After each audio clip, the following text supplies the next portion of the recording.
بسم الله الرحمن الرحيم. أنا الحمد لله نحمده ونستعينه ونستغفره ونعوذ بالله من شرور أنفسنا ومن سيئات أعمالنا. من يهده الله فلا مضل له ومن يضلل فلا هادي له. وأشهد أن لا إله إلا الله وحده لا شريك له وأشهد أن محمدا عبده ورسوله صلوات الله وسلامه عليه. أما بعد، فإن خير الكلام كلام الله عز وجل، وخير الهدى هدى رسول الله صلى الله عليه وسلم، وشر الأمور محدثاتها، وكل محدثة بدعة، وكل بدعة ضلالة، وكل ضلالة في النار. No doubt the sisters who are here downstairs, they missed the whole khutbah al-Jum'ah, but we don't think it's, the best thing to go over the same khutbah to remind you and to let them in on it. So we have to continue to move forward. So that's what we'll do, inshallah. At the top of the list, what I want to mention right now is a correction. And I really hope you brothers pay attention to this and you sisters pay attention to this. There's a hadith that the Prophet says, sallallahu alayhi wa sallam, kullu bani Adam khatta'un, wa khayr al-khatta'in at-tawwabun. All of Adam's children, they make mistakes. And the best of those who make mistakes are the ones who make tawbah. So beware and be careful of looking at any teacher, any sheikh, any person as being infallible, never makes mistakes. If you do that, you have a ghulu. And you're being like the Yahud and the Nasara, Jews and Christians. The Jews and the Christians, they take their priests and their monks as lords along with Allah. There was a man from the Arabs, his name was Adi ibn Hatim al-Ta'i. His father was an important person in Jahiliyyah. His father was known for his generosity. And when he died, his son Adi was an important person, and his sister, Adi's sister. When the Prophet came, Adi went, and he was a really important person. His father, to this day, you ask any Arab here, you ever hear of Hatim al-Ta'i? Every Arab heard of him. Every Arab. Yudrabu bihi al-mathal. He is the example when it comes to generosity. He's one of the examples. This man in the Arab custom, one of the wisdoms why Allah chose the Arabs to make Rasulullah from them, to make the Quran from them, to make the special places in Islam with them, because they had a lot of characteristics. Africans don't have it. White people don't have it. Pakistanis don't have it. The Arabs had it more than anyone. And from that virtue, as an African American who's proud to be African American, I ain't no Arab, and I'm not trying to be an Arab. I ain't Pakistani, I ain't trying to be Arab. I'm African American. My people, we have good qualities, we have bad qualities. Get rid of the bad and hold on to the good. But as it relates to the Arabs, they have a position in this religion. It's their language. Rasulullah came from them. Mecca, Medina, Beit al-Maqdis is with them. So don't be of those people who give this crazy thing that I saw al-Islam in the West, where they didn't have Muslims. I saw Muslims in the Arab world, but they didn't have Islam. That's kid. That's ghulu and mubalagha. That's inferiority complex. If an Arab says that, he has an inferiority complex. Al-Islam is in the Arab world. That's where the people know the language. That's where they have ulama. That doesn't mean that you don't have knowledgeable people outside the Arab world, where we come from. But Islam is in the Arab. It's not in India. It's not in Pakistan. It's not in America. Meaning the bedrock. And that doesn't mean that Arabs are malaika flying around. But Allah chose that place with hikmah and wisdom. So, as it relates to this issue, never ever allow yourself to look at the Maulvi Sahib, the Imam, the Sheikh, past or present, as being the Rams. Everything he says is right. No. your mother, your father, your husband. The husband can be an Arab and the girl is a new revert, but she's reading.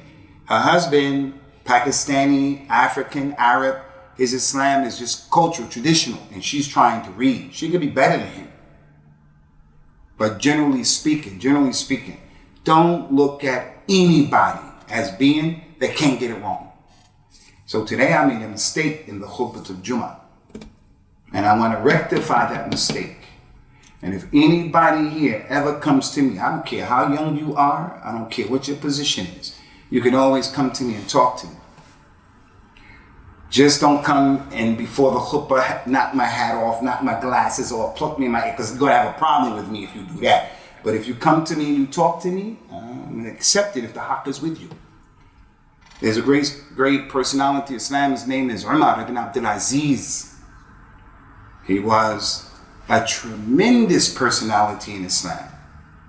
He said, Rahimallahu mar ahda ilayya uyubi. May Allah have rahmah upon the person who gives me my mistakes.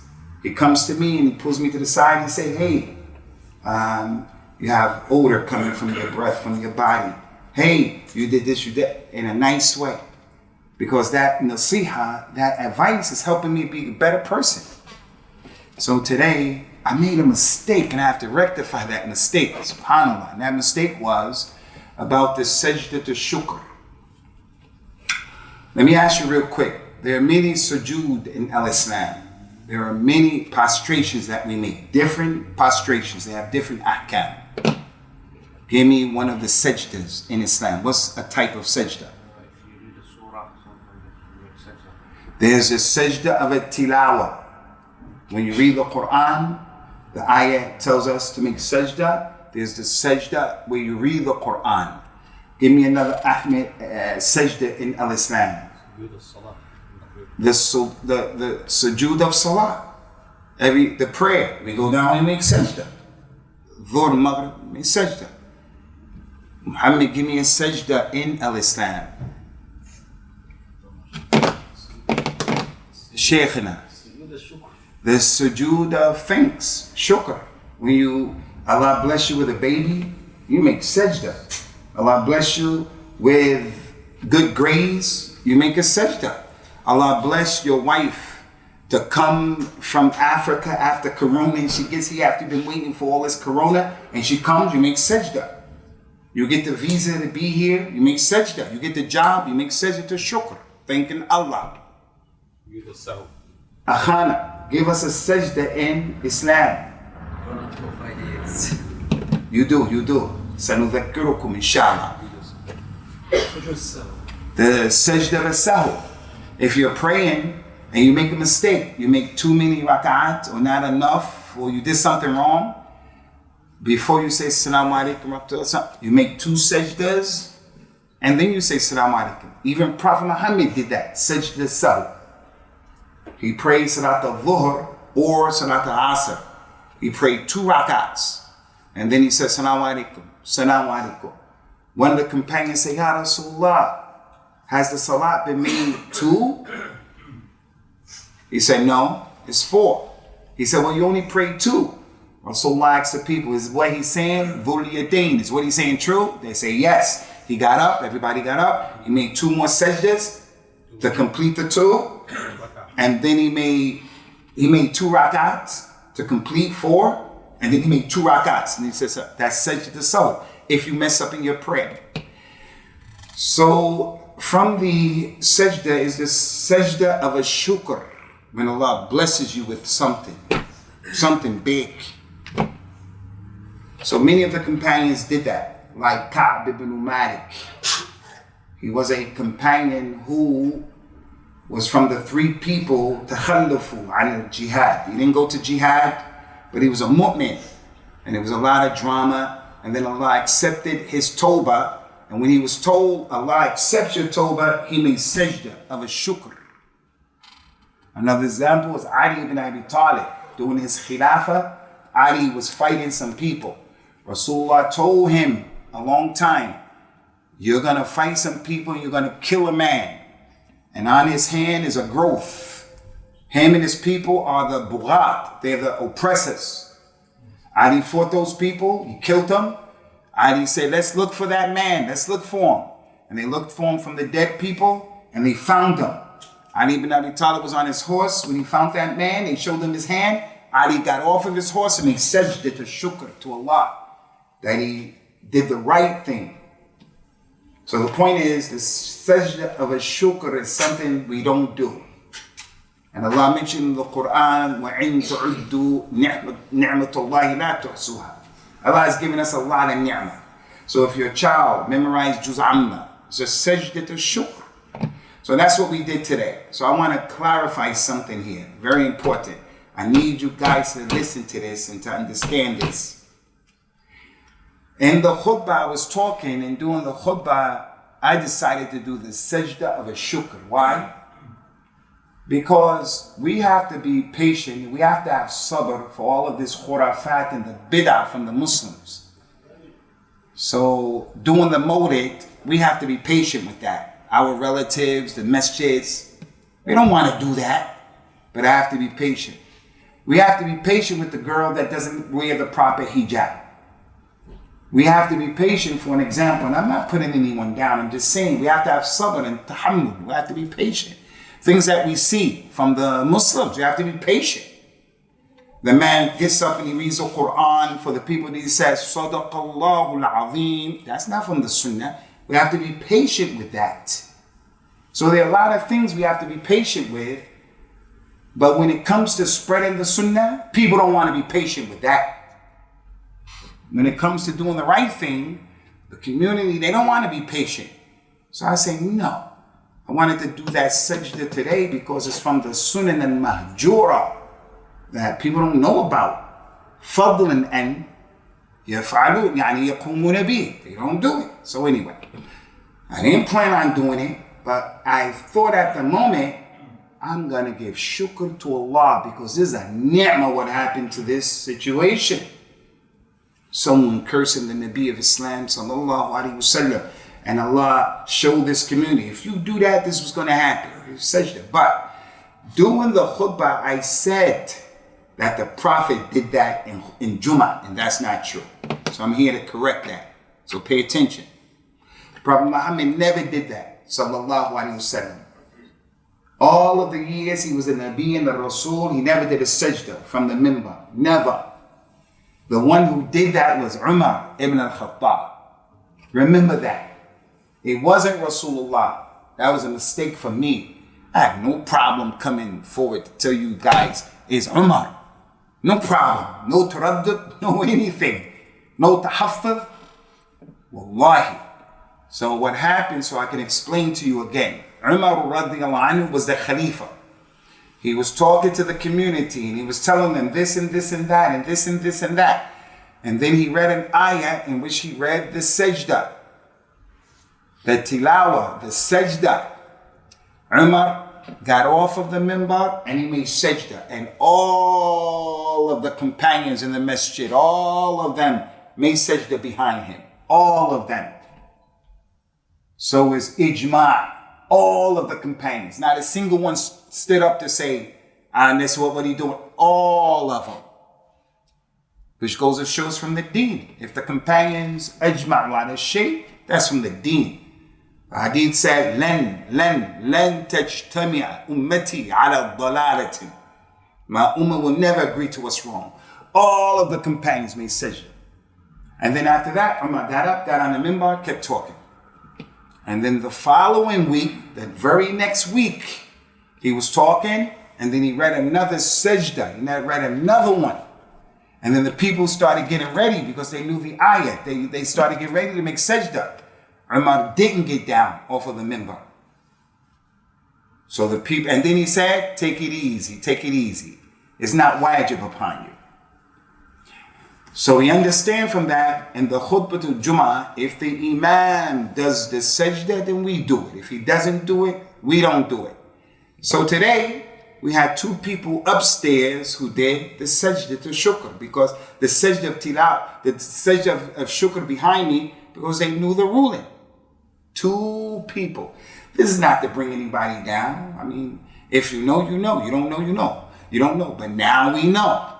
One of those people who did it, was a Fadilat Sheikh Abdul Rahman, he knew. And that other brother who's a doctor, he's a doctor from Syria, I think. So from all of the people, this is not to put anybody down. It's not to put anybody down. Those two people did it. So I just want to remind you, it wasn't Rasulullah sallallahu alaihi wasallam. You go back and you fact check this. Now, why do we say it's the Sunnah if Rasulullah didn't do it? Why do we call it the Sunnah? Why do we say it's the Sunnah? Why? Rasulullah never did it. Oh, we already caught you. Why do we say when the da'i, this is the Sunnah? Rasulullah never did it on Friday. Why do we say this is the Sunnah? Because the Prophet told the community, sallallahu alaihi wasallam, take my Sunnah and the Sunnah of the Khulafa al-Rashideen al-Mahdiyyin min ba'di. Take my Sunnah and the Sunnah of Abu Bakr, Umar, Uthman, and Ali. And all of them did things that the Prophet didn't do, sallallahu alaihi wasallam, but the Ummah accepted it. All of them. All of them. Umar did things, Abu Bakr did things, Ali, all of them. So when Rasulullah was approached by a lady, the lady said, Ya Rasulullah, what if I come looking for you and you're not here? Who should I go to? He told that lady, Iqtadi billadhini min ba'di, Abi Bakr wa Umar. If you come to look for me and I'm not here, meaning I'm dead. If I'm not here and I'm dead, go to Abu Bakr and go to Umar. I mean, there are many proofs about his virtues. If there was a Nabi after Rasulullah, it would have been Umar. So many proofs. So the thing that Umar did, it was sanctioned by and in Islam because everybody did it and it's ijma', not a single person. Because Umar did do some things that people say, no, I'm not doing that. Until he was able to prove it. And this is something we want to instill in you, young brothers. Abu Bakr and Umar, during the khilaf of Abu Bakr, the Muslims went out to have a fight, to wage war, and a lot of the huffaz, memorizers of the Quran, were killed. They came to Abu Bakr and said, Abu Bakr, you have to do something about this Quran, because if we keep spreading Islam and the people memorize the Quran are killed, the Quran is going to go. Abu Bakr said, okay. He brought one of the youngsters. His name was Zayd. Zayd ibn, which Zayd? Ibn Haritha, or which was the other one? Zayd ibn Haritha. What's the other Zayd's name? Huh? Zayd ibn Thabit. Who said that? Ahsanti ya Shaykh. Zayd ibn Thabit. He was a young man. Abu Bakr and Umar say, hey, Zayd ibn Thabit, come. You're an intelligent person. You're really intelligent. We want you to write the Quran down. It's not written. Everybody memorized it in their hearts and it's written on this page, that page, but it's not a book. We want you to make it into a book. He said, I'm not doing that. I'm not doing something Prophet Muhammad never did. He had the courage to say to those two people, I'm not doing that. He didn't say, I'm not doing that because I don't want to do it. He didn't say that. He said, where is that? I'm not doing that just because you said it. And then Abu Bakr and Umar started to convince him. They said, didn't Allah say in the Quran, ذَلِكَ الْكِتَابُ لَا رَيْبَ فِيهِ? And they started reading those ayat that describe the Quran as a book and some hadith. He said, then I understood. He said, then I agreed to do it. But he just didn't do it because some people came and said, do it. Now that doesn't mean you have to challenge your mother and your father for everything. That just means if they bring something to you that you know the opposite is true, don't just say, I'm going to do that. Very respectfully. Hey, where does that come from? So the Mawlid is coming up pretty soon. I remember when I was in Medina, I went to a majlis of some people who come from where you brothers come from. And when I went in the majlis, they were sitting down and I was just a guest. I went for the food, but they were doing dhikr and this like that. And then they all stood up. All of them in a room stood up and I didn't stand up. I was kind of a new Muslim. I didn't stand up. And I didn't understand what was going on. And then they got mad at me and said, get up. I said, well, get up for what? What's going on? They said that Prophet Muhammad sallallahu alaihi wasallam came into the room, and that's why they got up. I said, man, I ain't getting up for that, man. What you talking about, man? What you talking about? but I'm not telling you this to say I'm strong.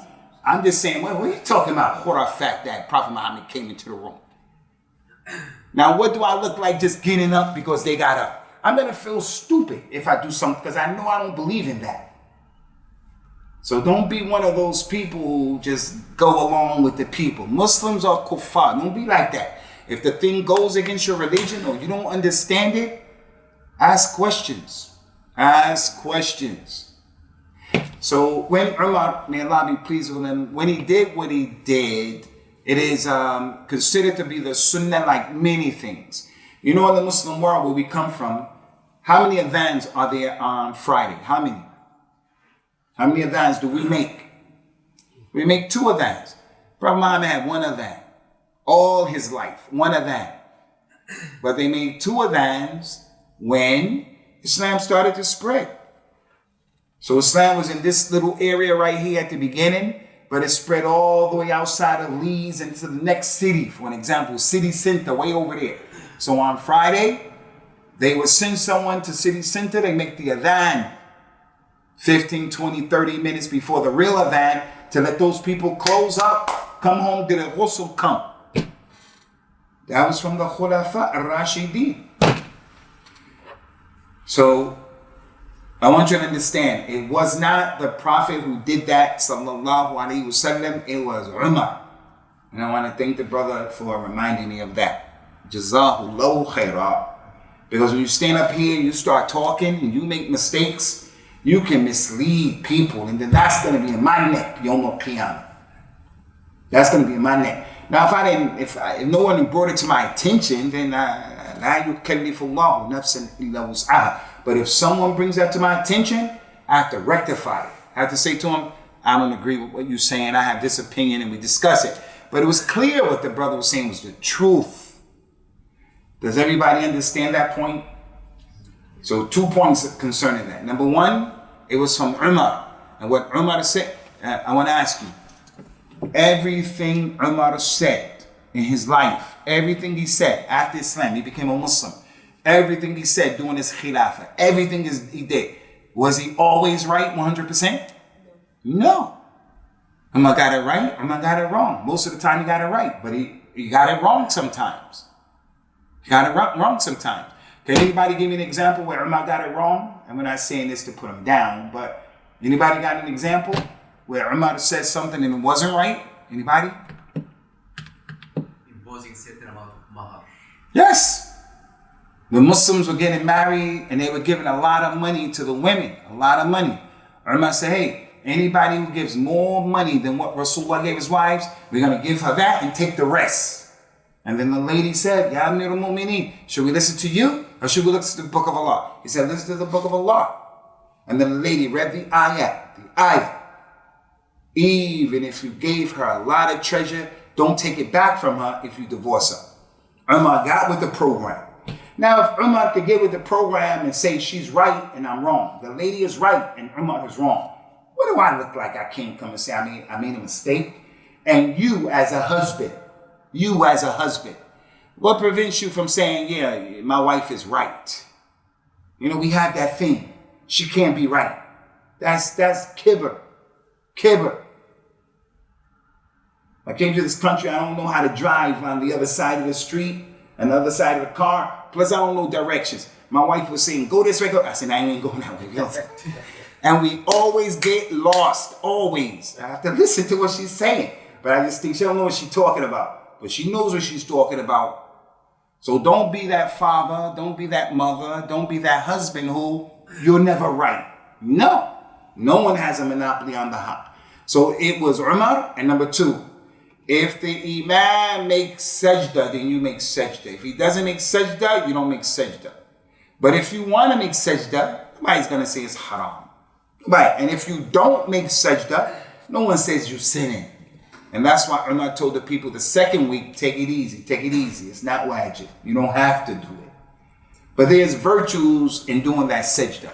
Anytime you do sajdah, like shukr, especially sajdah with tilawa, shaitan. It's like when we say Tahiyyatu Lillah, that hurts shaitan when you do that. Point your finger and you do the tashahhud. It's like hitting him with an iron. Also the sajda. Anytime you make sajda to the tilawa, the shaitan says, woe unto me, shaitan, waylun li, woe unto me. Ibn Adam was ordered to make sajda, he did it, he'll go to Jannah. I was ordered to make sajda. Iblis was ordered to make sajda. Iblis was ordered to make sajda to who? Iblis. He was ordered in the Quran to make sajda to someone. Who was he ordered to make sajda to?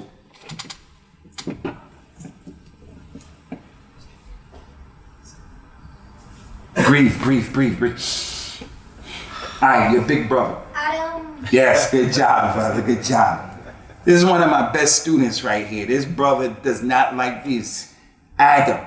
Allah ordered Iblis to make sajda to Adam, just as he ordered all of the malaika to make sajda to Adam. Why did Allah order them to make sajda to Adam? Why? Huh? Allah ordered Iblis and the malaika to make sajda to Adam. Why? Because he knows the name. Allah make his partner, what is called Naib. New creation, straight from the new creation. أخونا ما اسمك يا أخي؟ Yeah. Waleed. Why did Allah, sajda is only for Allah. We don't make sajda to anybody. Allah ordered Adam, ordered the malaika and the Iblis to make sajda to Adam. Why? What was the hikmah, the illah? Why? This is my student right here. Why? Is it out of respect? We did this here. Greatest creation. Huh? Greatest creation. No, it's ikhtilaf. Adam is greater than the Arsh of Allah. There's ikhtilaf in that. Anybody know? When I say it, some of you are going to say, oh yeah. Is it to show none to my brother? There's an important point. Allah ordered the malaika and he ordered Adam, the shaitan, to make sajda to Eve. Allah ordered the malaika and Iblis to make sajda to Adam because Allah created Adam with his own two hands. Allah created 4 things with his own 2 hands. And everything else in the creation, he said, kun, be, and it came into existence. What did Allah create with his own 2 hands? He created the Arsh. He created the Jannah. He created the pen that wrote everything. And he created Adam. He created Iblis by saying, be, and he was. He created the Malaika by saying, be, and they came. But Allah's hands are blessed, and he created Adam. And that's a hadith that the Prophet said Allah told them to bow down because he created these only 4 things with his own hands. Whereas Iblis was created from fire, the Malaika were created from Nur, but Adam was created from the hands of Allah. You remember that? So that nobody says, isn't that shirk? Isn't that shirk? No, that's not shirk.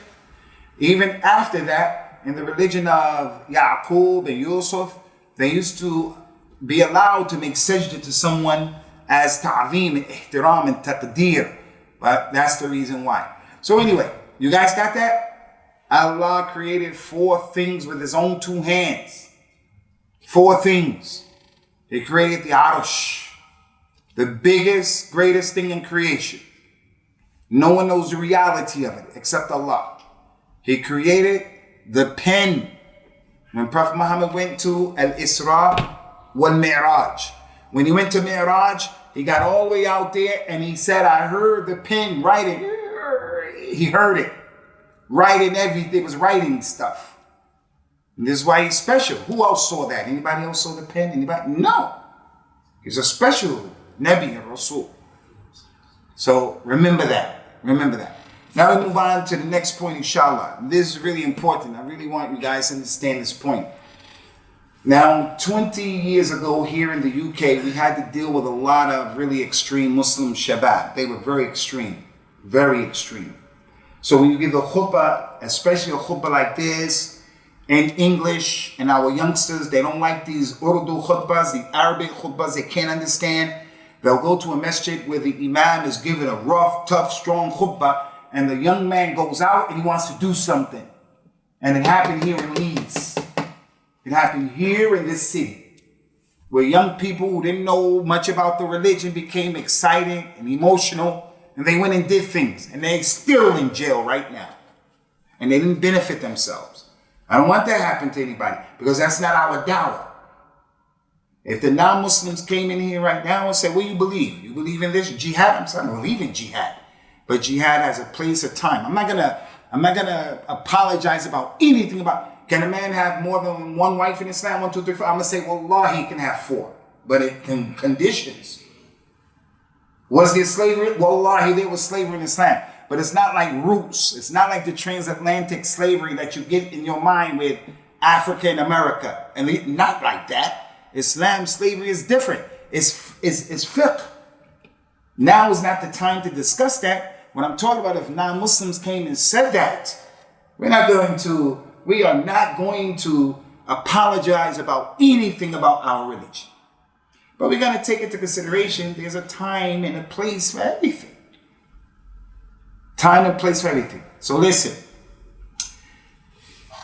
By no stretch of the imagination am I encouraging anybody in this masjid to harm any person who doesn't agree with your religion. Do we agree with homosexuality? No. So now the non-Muslims say to us, oh, this democracy, you have to accept homo. I say, man, it's a democracy. I don't accept that. There are other Christians who don't accept that. Jews who don't accept that. People with no religion, they don't accept homosexuality. I don't accept that. It's against my religion. But I'm not going to harm anybody. I'm not going to harm. But me coming, this is what I have a problem with, these imams and leaders who just can't be straight up. Be straight up. Those guys are not apologetic about when they do and say things against us, but we're very sensitive. So I'm not telling anybody, if someone curses Rasulullah or this deen, someone takes the Quran and he kicks the Quran. A'udhu billah. This park right over here. Someone's in the park and he kicks the Quran. I'm going to take a knife out and stab him? No. That's not what Islam is saying. You're going to go to jail, and you shouldn't have done that. If you want to give him dawah and say, what are you doing? If you want to get the Quran and defend it, you can do it. But don't take a pen and poke his eyes out and say, Abu Usamah said that. I didn't say that. If anybody disrespects this religion, you have to apply hikmah to this situation, but don't break the law. So listen, during Prophet Muhammad's time, sallallahu alaihi wasallam, a few incidents happened where people did things where they could have lost their lives, but he did not do that. Why? Because it wasn't time for that. If you were to do that, it would be a problem. The other day, I was asked a question in public. Listen to this question. The question was, a Muslim sister said, I have a sister who's not a Muslim. I'm a Muslim revert. My sister is not a Muslim. My sister married another woman. Is that permissible in our religion? Khalid, is that permissible? Her sister married another woman. And the two of them went and got someone to donate a sperm, and they had a baby by someone else, but they're going to raise the baby. So the lesbianism is haram. Her wanting another one, haram. That marriage, haram. And then getting a baby from another man and you put it on, haram. All of that is haram. All of that. They asked me that question. Now as I answer, if I said, A'udhu billah, what they doing, really nasty. I have my own feeling about that. But I got to answer the question with the truth, but responsibly. So instead of saying, your sister in the hellfire, she in the hellfire, I said, listen, may Allah guide your sister, and may Allah guide her partner, and bring them both to the haq along with everybody, and he's pleased with everything. Then I answered the question. And I said the worst sin in Islam, what's the worst sin in Islam? Shirk. Is shirk worse than what they're doing? Yes. It's worse than what they're doing. If that lady was a Muslim, her sister became a Muslim, and this partner became a Muslim, they're doing haram in Islam. But if they die saying la ilaha, although they're making a mistake, like people who drink khamr. There are people who come to Jummah, Allah knows best, they drink khamr, they smoke weed, they steal, they don't pray. They don't pray 5 times a day. Muslims who don't pray 5 times a day, and they make mistakes. There are Muslims who are bad to their parents. They're making major sins. But as the hadith said, the hadith of Qusi, Allah Ta'ala said, Ya ibn Adam, lo annaka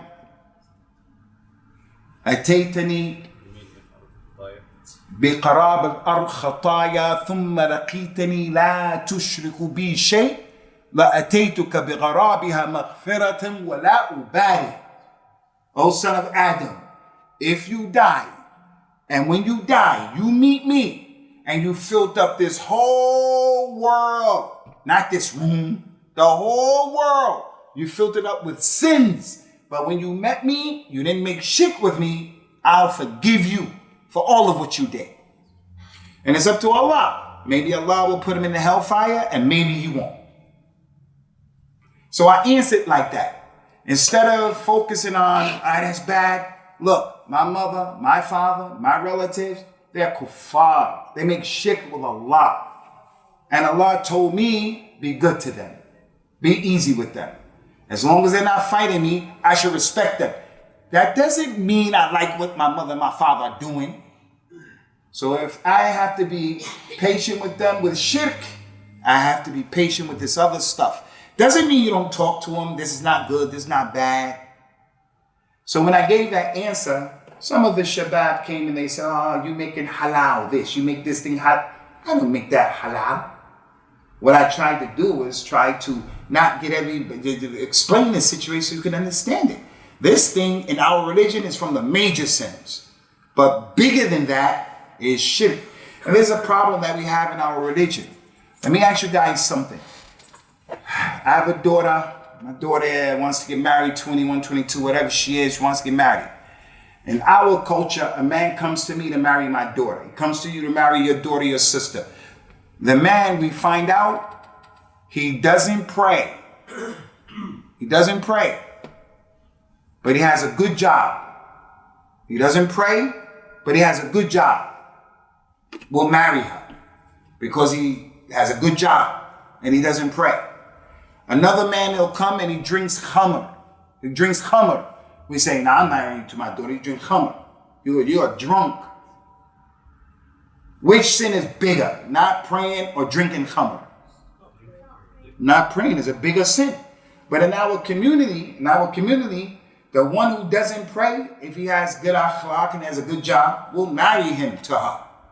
Although not praying is a bigger sin than drinking khamr. So we're more upset with the khamr, and we should be upset with khamr. But not praying is worse than that. It's worse than that. It's not even permissible to marry your daughter, your sister, someone who doesn't pray. Because not to pray is a form of kufr. It's kufr of actions, not to pray. Whereas khamr is a kabira from the kaba'ir, but it's not kufr. So my point here is, we are sensitive, lesbian, homosexual, and right, he said, that's bad, that's bad. But shirk is worse than all of that. Shirk is worse than all of that. So what I wanted to mention to you guys as it relates to this particular issue is the Prophet sallallahu alaihi wasallam. Some of these things happened during his time, and he did not do anything to those people. And I want to remind you of this situation. Listen. The Rasul was invited to have some food by a Jewish lady. And the people came with the companions. And they didn't ask the lady, is this meat halal or haram? They didn't ask her that. There's a verse of the Quran, وَطَعَامُ الَّذِينَ أُوتُوا الْكِتَابِ حِلٌّ لَكُمْ. The food of the people who were given the book is halal for you. She invited Rasulullah to come. He came. She gave them a sheep. Rasulullah never said, did you slaughter this correctly? He just ate it. Because she's from Ahlul Kitab, especially the Jews. As they were eating the animal that was cooked, it was dead, they were eating. The animal woke, it came alive and said, he put poison in me. Is that possible? Is that possible? Yes. Well, this is a friend of ours. He comes and stuff like that. He's visiting. I don't want to put him on Front Street. I'm sorry about that. I remember you now. I remember you from the last time I was here about 2-3 weeks ago.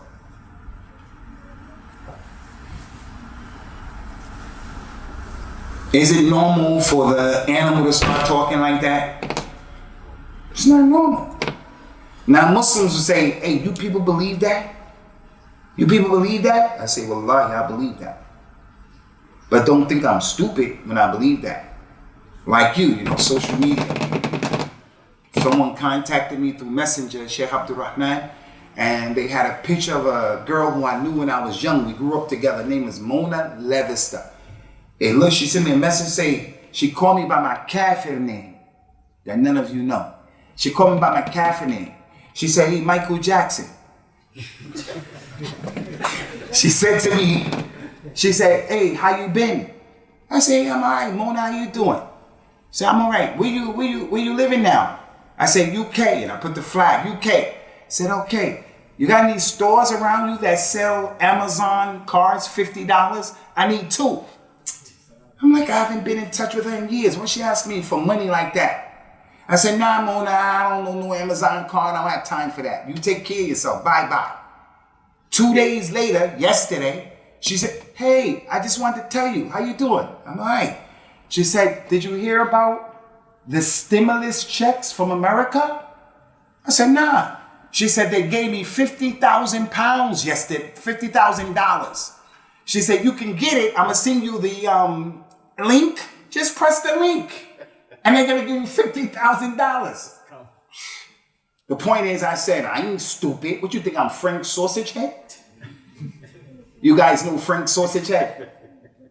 You could sell him the Brooklyn Bridge, the George Washington Bridge. You could sell him Big Ben, the buildings down in Leeds. Hey, you want to buy this building for 100 pounds? Frank Sausage Head said, yeah, I want to buy it. I said, you want me to press this link and then you have all my bank details? And I knew it wasn't Muna. What's the point here? I'm not dumb, stupid. When I say that I believe that sheep, after being slaughtered and cooked, I believe it can speak. Some non-Muslims say, what, you crazy? No, I'm not crazy. You try to get money from me. You try to play a game with me. I'll show you I'm not dumb. I'm not a sucker, knucklehead, Frank Sausage Head. I was born March 10th in the nighttime. It was in nighttime. But it wasn't last night. It was 58 years ago. 57 was a while ago. I know what time it is. But in my religion, I know that there are things that are going on every day that Allah can do whatever He wants to do.